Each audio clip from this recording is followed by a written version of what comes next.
Welcome to the WRAL Daily Download. I'm Mark Bergin. Duke plays Thursday night against Arizona in the Sweet 16, and the Blue Devils will play a familiar opponent.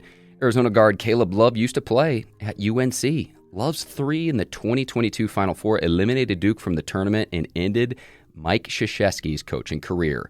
If Duke wins Thursday, the Blue Devils will play either BYU or Alabama. I spoke with WRAL sports reporter Bergin Fernandez about Thursday's matchup against Arizona and Duke's path to the Final Four. We're back again, another WRAL Triangle and 2, and on the WRAL Daily Download. I'm Mark Bergin. He's Bergin Fernandez. March Madness rolls along, and the Duke Blue Devils heading to the Sweet 16 Thursday night against Arizona. And Lewis, the Blue Devils are going up against a familiar foe. Caleb Love, former UNC guard, transferred to Arizona a couple years back. The infamous Coach K Slayer.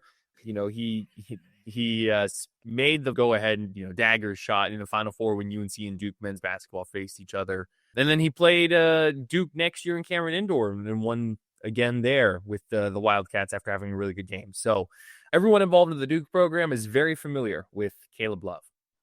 If somehow Arizona pulls off the upset, Caleb Love will go down as like the all-time Duke kryptonite, Lewis. Like, it's the fact that we have this matchup is fantastic, and it really means a lot to the players given the rivalry that he had with Duke when he was at UNC. I saw in the second round how much it meant to Baylor guard Jeremy Roach, who played for 4 years at Duke. So these storylines write themselves, but the fact that we get Caleb Love to get one last crack at Duke, it's going to be fascinating to watch come Thursday night. Yeah, it's one of those things where I feel like every year the NCAA tournament is like, okay, the selection committee is like, we set up the brackets so that it makes the most sense from a matchup perspective, from a conference perspective, blah, blah, blah, all these different things. And every year I look at the bracket and I'm like, no, you set up the bracket for drama. Don't mess around. Like, on the women's side, you have UNC and Duke facing each other in the Sweet 16. It's like, oh, yes, that was not intentional. It just so happened that that's the way the dominoes fell. It's like, no, Duke was going to face or had the potential to face Baylor and Jeremy Roach in the second round, and now Caleb Love in the Sweet 16. You know what you're doing. I've got a few points about Duke. I think that it would be a shock if the Blue Devils didn't make the Final Four. That's not to look past Arizona. That's not to look past in the next round if Duke advances to the Elite Eight, where the Blue Devils would play either Alabama or BYU. Duke will know its opponent going into the nightcap against Arizona because the Alabama-BYU game will be played just before Duke and Arizona tip off. So a little bit of scoreboard watching, but we'll know what that matchup would be in the Elite Eight in advance. But I think that this is Duke's best team under Jon Scheyer. I don't think that's a hyperbole. And I was going back, Lewis, I think this is the best Duke team since they last won a championship in 2015. I mean, I think it's the best Duke team since like the early 2000s, like 2001, 2002, like that type time frame. I've had a lot of people, just talking, just kind of like, talking sports, all that stuff. They'll come up to me and they'll be like, I feel like, maybe Baylor could get them. Baylor could really prove them some problems here. And I'm like, no, like I agree, just based on paper, based on the way this Duke team is formed, based on the way the players are playing, the way all of that, this team should get to the Final Four.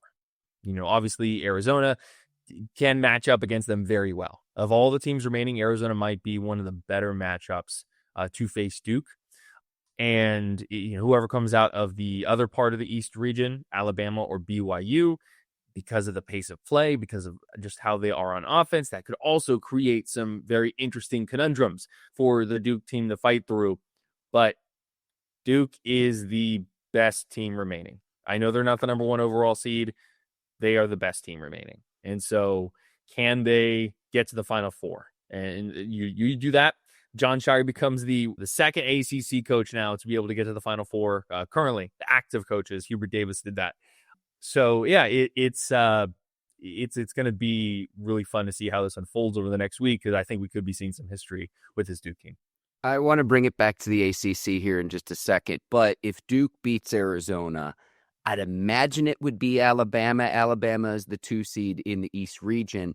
And you mentioned the pace of play under head coach Nate Oakes. And this is not to look past Arizona on Thursday night, but against Alabama and the styles of play, Alabama plays almost like those old Mike D'Antoni Suns teams or those old Mike D'Antoni Houston Rockets teams where it's like, we're going to try to win a shootout and it's going to be like 155 to 151. It works to an extent, but against the best of the best, it doesn't.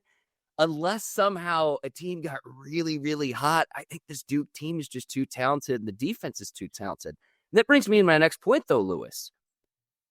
Duke entered the NCAA tournament with a 31-3 record, and they hadn't played a ranked team since early December. They smoked their opponents this year by and large in the ACC.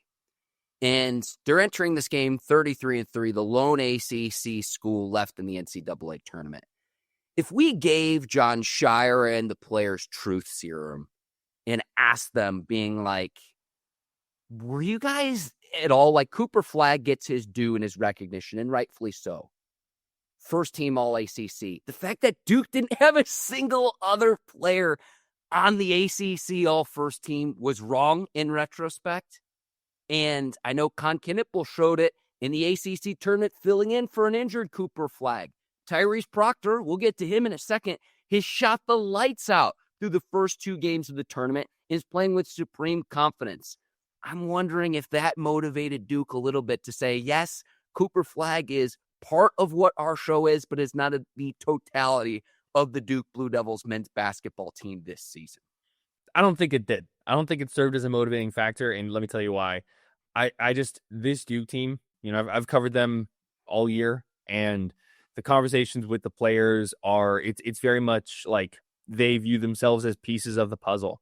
I think prime examples of that are Sion James and Mason Gillis, the 2 grad transfers that left their respective places to come to Duke out of the transfer portal. So Tulane for Sion James and Purdue, who, if you remember, made it to the national championship game last year for Mason Gillis. And, they've really bought into the role. For Gillis, that's coming off the bench, helping provide defense, being someone who can make it from the outside, stretch the floor. And for Sion James, it's being the glue, it's being the connector in that starting lineup, helping to find all kinds of players, whether it be passing, rebounding, tough shots, things like that. This Duke team has a very different feel to it than Duke teams I've covered before. It just feels very on a mission, if that makes sense. So what will that result in a national championship? They call them March Madness for a reason. Who knows? But I really feel like this Duke team has eyes on the prize. I don't think they're getting caught up in things. Con Knipple was my first team All-ACC. I just want to point that out. But the Tyrese Proctor, is he playing amazing over these past couple of games? He is, but he really caught on here in the latter part of the season. So they are very much the sum. The parts are very good, but the sum of the parts for Duke is even better. I would put Knipple on the first team. Proctor, who is on the 3rd team, I might have moved him up to the 2nd team. Kamen Malawach, who is on honorable mention. It's just like this team lost 3 games during the regular season. I think they should have had more than 1 player on the ACC All-First team. That is just my opinion. Let's take a quick break. We're talking about Proctor. Back-to-back games in the NCAA tournament with 5+ threes. First Duke player to do that in the tournament since his head coach, John Shire. I mean, shooting the lights out, Lewis. I've got the stats right here, and it's incredible. And the cool thing, too, and we can get to the stats, but his mom told him if they advance to the Sweet 16 that she would travel from Australia to come see the game. So it's going to be in Newark, New Jersey. And to be able to see that's going to be really cool. We knew Flagg was going to go pro. We knew Malawach and Knipple are projected to be first-round talents. I think Proctor's making the case to say, hey, I'm pretty good too, and I've got a future in the NBA as well. You have those 4 players, and they're just supremely, supremely talented. But Proctor just shooting the absolute lights out right now, Lewis, going into this game. And it's that leadership. You always talk about, well, the guard play when it comes to the NCAA tournament. He's got that on full display for Duke right now. Yeah, Tyrese Proctor is such an interesting case in the current landscape of college basketball because he's someone who is an incredibly talented freshman coming in and has had ups and downs. He's dealt with injuries, ankle injuries and things like that over the past few years. It's been a little bit of a roller coaster for him and Duke over the past couple of years. They've had some highs, they've had some lows. And after the Baylor game on Sunday, John Shire got emotional talking about Tyrese Proctor and how much, he meant to him in the growth that he's seen from him. Tyrese Proctor is one of those players that I give a lot of kudos to and a lot of credit to for his growth on the court and just how as a person he's matured over the past 3 years, his time at Duke. And Australia, every for those who haven't been able to go to games, the Cameron Crazies always hold up an Australian flag whenever Tyrese Proctor starts doing stuff. So you have to imagine if these past couple of games were in Cameron, you'd see a lot of Australian flags getting waved around after the way he's been playing. 44 points in the last 2 games to team high in both of the first and second round games for Duke. 7 assists, only 1 turnover, 13 of 16 from 3, and then 15 of 19 from the field. So shooting about just as like I look at those stats, it's pretty good for Tyrese Proctor. It's pretty good for him. I got one more thing for you, Lewis, before we wrap up here.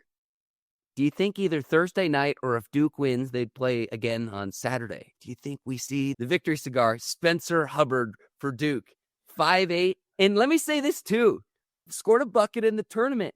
Duke is 27-0 in games that he plays. Do you think we see him either Thursday or Saturday for Duke? Well, they're 27-0 because when he comes into the game is over at that point. Okay. But right.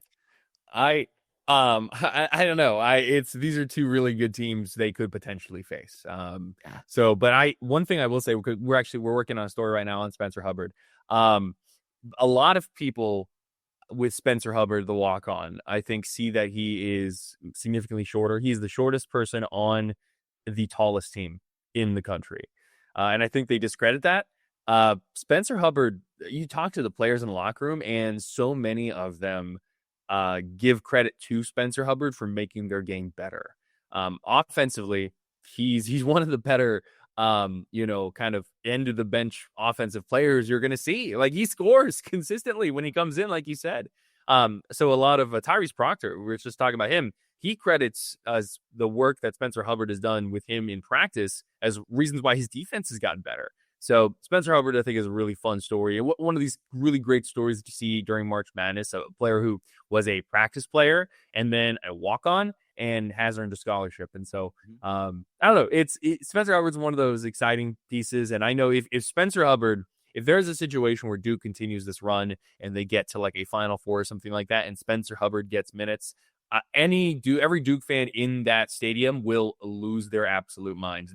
In my opinion, the 2 loudest moments I heard Cameron indoor this year were Duke's or Kipper Flag's dunk on Pitt, the one that's on the Gatorade commercial now, and B, every time Spencer Hubbard got in the game. Those are the 2 loudest moments in Cameron indoor this year. Amazing perspective from Luis Fernandez on the baseline. And I mean, they were going nuts this past weekend in Raleigh as well. That second round game, because he got a bucket in the first game. In the second game, the fans wanted him to shoot at the end, and he took the shot clock violation, and there was like 1 second left and the game was over. But he's a bucket. Spencer Hubbard is a bucket. You can put it in the hoop. He's Luis Fernandez. I'm Mark Bergin. Remember, you mentioned Duke, UNC in the women's. We also got NC State advancing to the Sweet 16 in the women's basketball tournament. So we've got a lot here on WRAL TV, WRAL.com, WRALsportsfan.com as well. Lewis, anything else you need to tease before we wrap here? No, just stay tuned. We'll be in Newark, New Jersey for coverage throughout the week from Duke's run to a potential Final Four. And WRL will also have coverage from Birmingham, Alabama for that UNC Duke game as well.